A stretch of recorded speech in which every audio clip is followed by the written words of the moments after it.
Hey everyone, welcome back to our channel Don't Quit.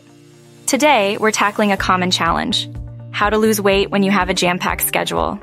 In today's fast-paced world, balancing work, family, and personal well-being can make weight management a real struggle. It's a challenge many of us face.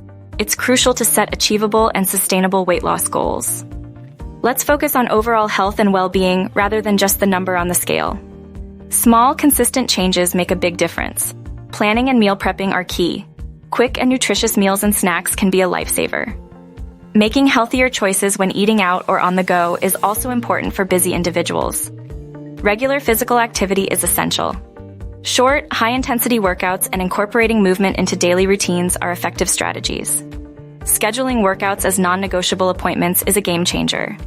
Managing stress and prioritizing self-care are crucial for successful weight loss.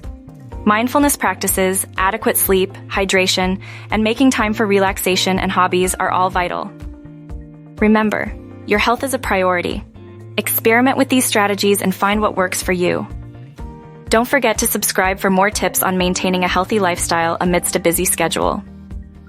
Thank you for watching. Engage with us through comments, likes, and shares. This is our channel Don't Quit, and remember to subscribe for future content.